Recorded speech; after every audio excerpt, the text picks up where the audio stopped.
যারা উপদেষ্টা হয়েছেন কথা ছিল তারা তাদের সম্পদের হিসাব দিবেন, দিয়েছে ভাই সবাই? কেউ তো দেয় নাই। একটা প্রশ্নের উত্তর না দিয়েও আপনারা কেউ দেশের বাইরেও যেতে পারবেন না। তারা যেন কোনোভাবেই দেশ ত্যাগ করতে না পারে, দুর্নীতিবাজরা যেন কোনোভাবেই দেশ ত্যাগ করতে না পারে। সেনাপ্রধান জেনারেল ওয়াকারুজ্জামান তিনি নিজে এই ধরনের কোনো সিদ্ধান্তের বিরুদ্ধে সেনাবাহিনীর ঊর্ধ্বতন কর্মকর্তাদের সিনিয়র অফিসারদের একটি অংশ চান না এটি যেন করা হয়। যারা উপদেষ্টা হয়েছেন কথা ছিল তারা তাদের সম্পদের হিসাব দিবেন, দিয়েছে ভাই সবাই? কেউ তো দেয় নাই।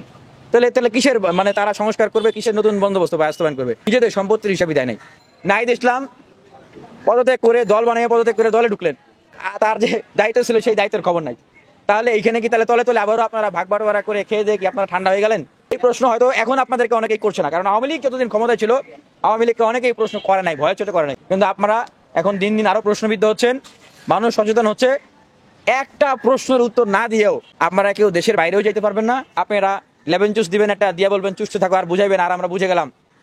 এই লেভেলের ছেলে পেলে তো এখনকার এই আন্দোলনকারী এই বিপ্লবী তরুণরা না। হ্যাঁ, আমরা স্পষ্টভাবে বলছি যে তারা যেন কোনোভাবেই দেশ ত্যাগ করতে না পারে, দুর্নীতিবাজরা যেন কোনোভাবেই দেশ ত্যাগ করতে না পারে, সে হোক আওয়ামী লীগের হোক নতুন কোনো দুর্নীতিবাজ। আর দুদককে অবশ্যই অনুসন্ধান করতে হবে, অনুসন্ধান করে বের করতে হবে। কিন্তু যেখানে 90% মানুষ সন্দেহ পোষণ করতেছে, অবশ্যই তদন্ত হওয়া উচিত। এই দাবি জানাচ্ছি তাদের বিরুদ্ধে দুদক যেন তদন্ত করে। সেনাবাহিনীর ঊর্ধ্বতন কর্মকর্তাদের সিনিয়র অফিসারদের একটি অংশ চান না এটি যেন করা হয়। অনেক ধরনের যুক্তি থাকতে পারে, তাদের অনেক ধরনের চিন্তাভাবনা থাকতে পারে, তাদের মধ্যে যে একটা বিভক্তি সৃষ্টি হয়েছে, আমি সেই শব্দটি উচ্চারণ করতে চাই না, বিভক্তি শব্দটা, তবে মধ্যে সৃষ্টি হয়েছে।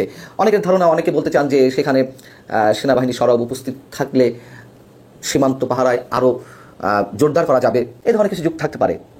কিন্তু আমি এ প্রশ্নও তুলেছিলাম এই আহ্বান জানানোর আগে, সেনাবাহিনীর অবস্থানটি তারা যেন জানায়, এই আহ্বান জানানোর আগে এই প্রশ্ন তুলেছিলাম আমাদের এখন যিনি বা সরকারের যিনি জাতীয় নিরাপত্তা উপদেষ্টা ডক্টর খলিলুর রহমান, তাকে কি কারণে কি উদ্দেশ্যে এই পদে বসানো হলো।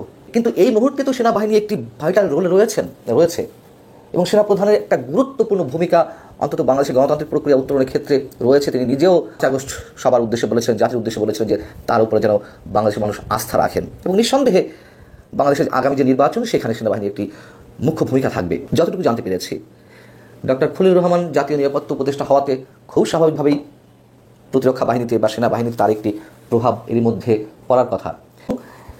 সে কারণেই কিছু ঊর্ধ্বতন কর্মকর্তা তারা চাইছেন যে করিডোরটি দেওয়া হোক। এর শতভাগ সত্যতা আমি জানি না, আমি যতটুকু বিশ্বস্ত সত্যি জানতে পেরেছি।